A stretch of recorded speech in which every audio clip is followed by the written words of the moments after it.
నమస్తే welcome to our channel నేను మీ సిరి కొడాలి గారి నామినేషన్ అయితే రిటర్నింగ్ ఆఫీసర్ రద్దు చేసే అవకాశం ఉందా సో ఈ అంశాన్ని మనకు వివరించడానికి మనతో పాటు ఉన్నారు ప్రముఖ senior journalist political analyst CS Rao గారు.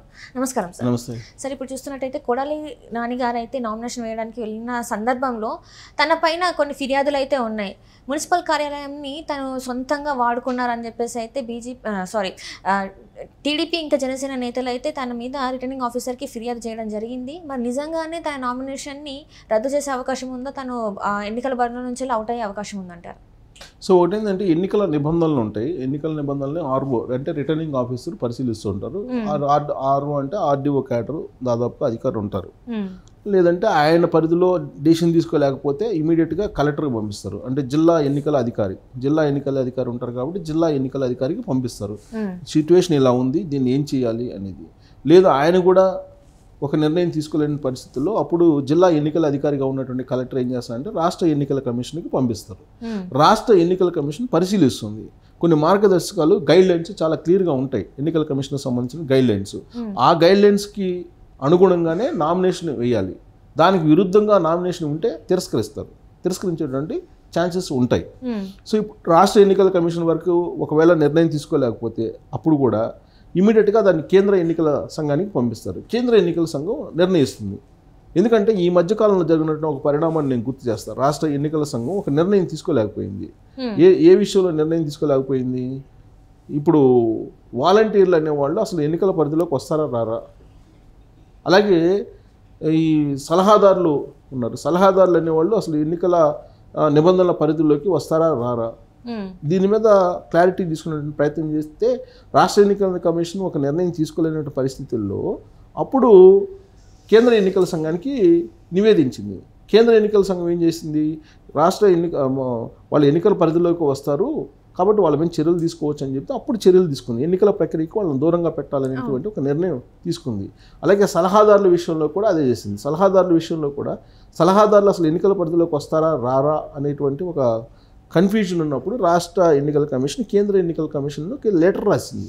లెటర్ రాసినప్పుడు ఆ రిప్లై ఏమొచ్చింది, వాళ్ళు ఎన్నికల పరిధిలోకి వస్తారు, ఎన్నికల కోడ్ పరిధిలోకి వస్తారు కాబట్టి వాళ్ళ మీద చర్యలు తీసుకోవచ్చు అని చెప్పగానే ఎవరైతే క్యాబినెట్ హోదాలో ఉన్నారో వాళ్ళు ఇచ్చేటువంటి స్పీచ్లు కానీ వాళ్ళు మాట్లాడేటువంటి మాటలు కానీ ఇవన్నీ కూడా పరిశీలించి అప్పుడు వాళ్ళ మీద చర్యలు తీసుకోవడానికి నోటీసులు జారీ చేస్తుంది. ఒకవేళ ఎన్నికల నిబంధనలను అతిక్రమించి వాళ్ళు మాట్లాడినట్టు వాళ్ళకు గుర్తిస్తే, ఇప్పుడు ఆల్రెడీ సివిజిల్ యాప్ ఉంది, దాని ద్వారా కంప్లైంట్ చేస్తున్నారు. అలాగే ప్రతిపక్షాలు ఉన్నాయి, అవి కంప్లైంట్ చేస్తున్నాయి. ఎన్నికల నిబంధనలకి విరుద్ధంగా కనుక ప్రచారం చేసినా లేదంటే మాట్లాడినా ప్రధానంగా ఏంటి, మత కుల విద్వేషాలు లేపకూడదు అనేది ఒక నిబంధన ఉంది. అలాగే ఎన్నికల నిబంధనలకు సంబంధించి కొన్ని విద్వేషాలు రెచ్చగొట్టేలా మాట్లాడకూడదు అనేది ఒకటి ఉంది.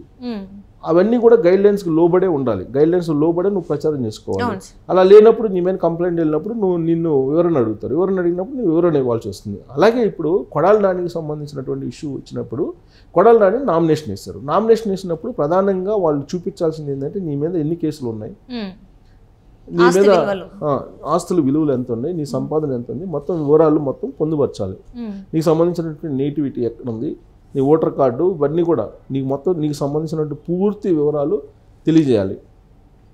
నీకు సంబంధించినట్టు ఆస్తులు ఎన్ని, అప్పులు ఎన్ని, నీ కేసులు ఎన్ని, ఒకవేళ కేసులు ఏదంటే శిక్ష పడిందా, శిక్ష పడితే ఎన్ని సంవత్సరాలు పడింది, ఇవన్నీ కూడా పొందుపరచాలి.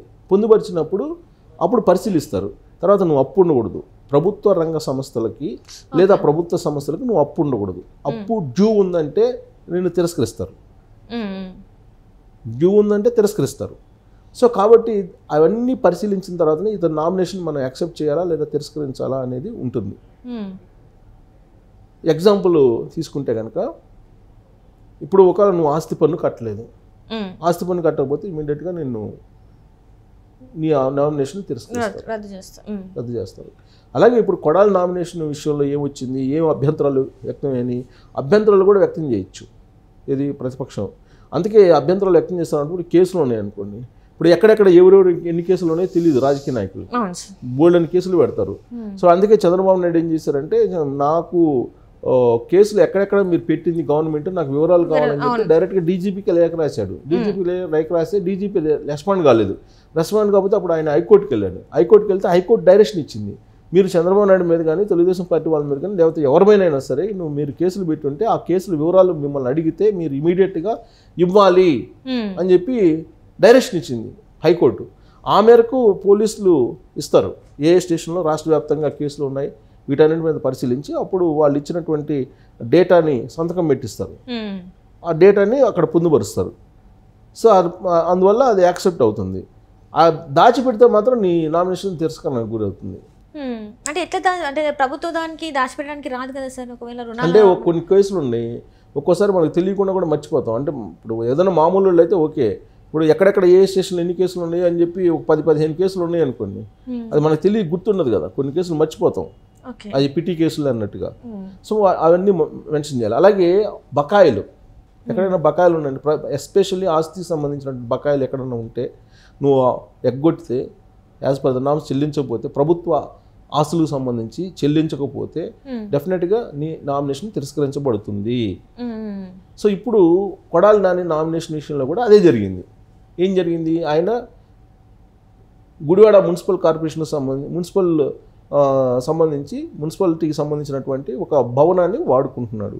అది ప్రభుత్వ కార్యాలయానికి, అది పార్టీ కార్యాలయంగా వాడుకుంటున్నాడు. ఆయన వాడుకుంటూ నేను వాడుకోవట్లేదని చెప్పి చెప్పారు కదా, వాడుకోవట్లేదని చెప్పారు.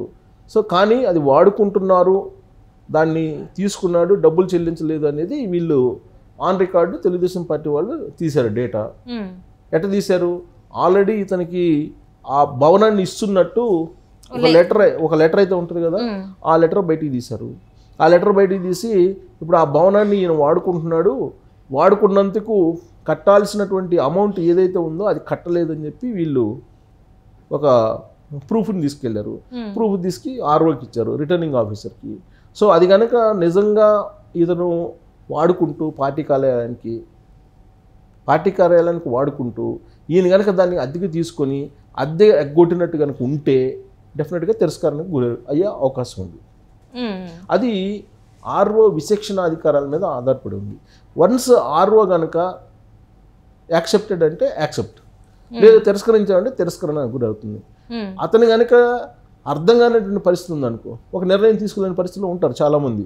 అటు కాకుండా నిర్ణయం తీసుకున్నటువంటి స్టేజ్లో అతను కనుక కమాండ్ ఉంటే, ఇది ఎన్నికల కమిషన్ నిబంధనల మీద కమాండ్ ఉంటే కనుక ఇమీడియట్గా నిర్ణయం తీసుకోవచ్చు. వన్స్ ఆర్ఓ రిటర్నింగ్ ఆఫీసర్ నిర్ణయం తీసుకున్నారంటే ఇంకా తీసుకున్న తర్వాత కలెక్టర్ కూడా ఏం చేయలేరు. ఎలక్షన్ కమిషన్ కూడా ఏం చేయలేదు. వన్స్ అంటే ఎలక్షన్ కమిషన్ అపాయింట్ చేసినటువంటి రిటర్నింగ్ అధికారి కదా, అతనికి ఉండేటువంటి అధికారాలు అతనికి ఉంటాయి. వన్స్ ఎన్నికల అధికారి రిజెక్ట్ చేశారంటే ఇంకంతే, అయిపోయినట్టే. అలా కాకుండా ఈ తలనొప్పి నాకు ఎందుకులే అనుకొని పైన ఉండేటువంటి జిల్లా ఎన్నికల అధికారికి ఎండార్స్ చేయొచ్చు, పంపించవచ్చు. అప్పుడు ఆయన నిర్ణయం తీసుకోవాలి. ఆల్మోస్ట్ జిల్లా ఎన్నికల అధికారి నిర్ణయం తీసుకుంటాడు. ఇప్పుడు ఆయన కూడా ఈ తలనొప్పి నాకెందుకు, ఈ రాజకీయ పార్టీలు ఈ గొడవలు, ఒకవేళ ఇది కనుక మళ్ళీ కోర్టుకు వెళ్తే మళ్ళీ కోర్టు చుట్టూ తిరగాల్సి వస్తుంది, ఏ నిర్ణయం తీసుకోవాలో తెలియనటువంటి కన్ఫ్యూజన్లో ఉంటే ఆయన రాష్ట్ర ఎన్నికల కమిషన్ పంపిస్తారు.